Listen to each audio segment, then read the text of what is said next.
Angel broking లో demat account open చేసి trade చేసి 10 షేర్లు బోనస్ గా పొందండి. జస్ట్ సైన్ అప్ అయితే చాలు. మీ ఫోన్ నంబర్ ఎంటర్ చేసి ఓటీపీ ఎంటర్ చేయండి. ఆ తర్వాత పాన్ కార్డ్, ఆధార్ కార్డ్, అలాగే బ్యాంక్ స్టేట్మెంట్ కూడా అప్లోడ్ చేయండి. ఆ తర్వాత ఓ సెల్ఫీ, ఓ ఈ-సైన్ చేస్తే చాలు. మీ అకౌంట్ 24 గంటల్లో యాక్టివేట్ అయ్యాక మా నంబర్ కి యాక్టివేట్ అని వాట్సాప్ చేయాలి. ఆ తర్వాత మీ డీమ్యాట్ అకౌంట్ లో మేము చెప్పిన 10 బ్యాంకింగ్ షేర్స్ బై చేసి స్క్రీన్ షాట్ పెడితే చాలు. ఆ అమౌంట్ మీకు యూపీఐ ద్వారా పంపిస్తాము. అంటే మీకు 10 షేర్లు బోనస్ గా వచ్చినట్టే. ఆ తర్వాత మీరు ఆ షేర్స్ ని సెల్ చేసుకుంటారో ఇన్వెస్ట్ చేసుకుంటారో మీ ఇష్టం. డిస్క్రిప్షన్ లో ఉన్న లింక్ ద్వారా మాత్రమే మీకు ఈ బోనస్ షేర్లు వస్తాయన్నది మాత్రం గుర్తుపెట్టుకోండి. మెగా బ్రదర్గా జనసేన రాష్ట్ర ప్రధాన కార్యదర్శిగా ఇటీవలే ఎమ్మెల్సీగా నెగ్గి చట్టసభలో అడుగుపెట్టిన ప్రజాప్రతినిధిగా నాగబాబు ఉన్నారు. అయితే ఆయన రాజకీయంగా చూస్తే ఇంకా వర్ధమాన దశలోనే ఉన్నారని అంటారు.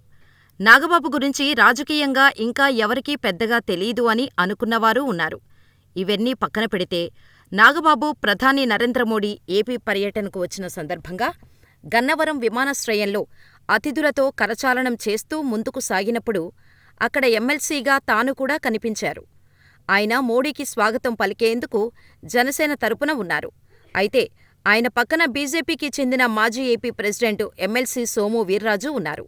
ఆయన దాకా వచ్చి పలకరించిన మోడీ నాగబాబు నుంచి అభివాదాలు తీసుకుంటూనే అలా ఆలోచనలో పడ్డారు.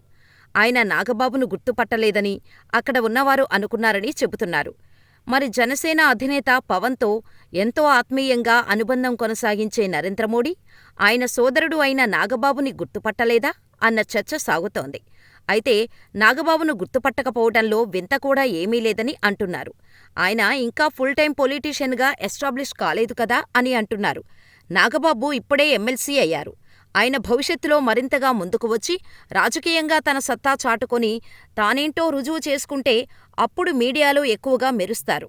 ఆ మీదట ఆయనను కేంద్ర పెద్దలు, ప్రముఖులు కూడా ఇలా చూడగానే అలా గుర్తుంచే విధంగా ఉంటుందని అంటున్నారు. అయితే జనసేనలో మాత్రం నాగబాబు స్థానం అలా అంతకంతకు పెరుగుతోంది. ఆయనను ప్రధానికి స్వాగతం పలికేందుకు పంపించడమే ఇందుకు తార్కాణమని అంటున్నారు. ఇక ప్రధాని రిసీవ్ చేసుకున్న వారిని అందరినీ పేరుపేరునా పలకరించారు.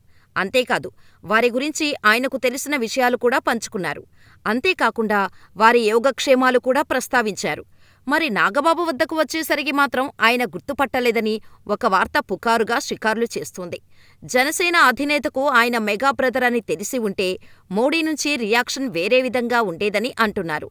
ఏది ఏమైనా ఈ గాసిప్ను చూస్తుంటే నాగబాబు రాజకీయంగా ఇంకా దూకుడు చేయాల్సిన అవసరం ఉందని అంటున్నారు. రాజకీయాల్లో గుర్తింపు సాధించడం చాలా కష్టమైనదే. అకేషనల్గా, సీజనల్గా పాలిటిక్స్ చేసేవారికి కూడా అది ఇబ్బందే అంటున్నారు. నిత్యం ప్రత్యక్ష రాజకీయాల్లో ఉంటూ ప్రజలతో మమేకమైన వారికే జనాదరణతో పాటు దేశాధినేతల వద్ద కూడా మంచి గుర్తింపు ఉంటుందని చెబుతున్నారు. 6.5 పదుల వయసులో ఉన్న నాగబాబు రాజకీయంగా ఇంకా వర్ధమానుడు.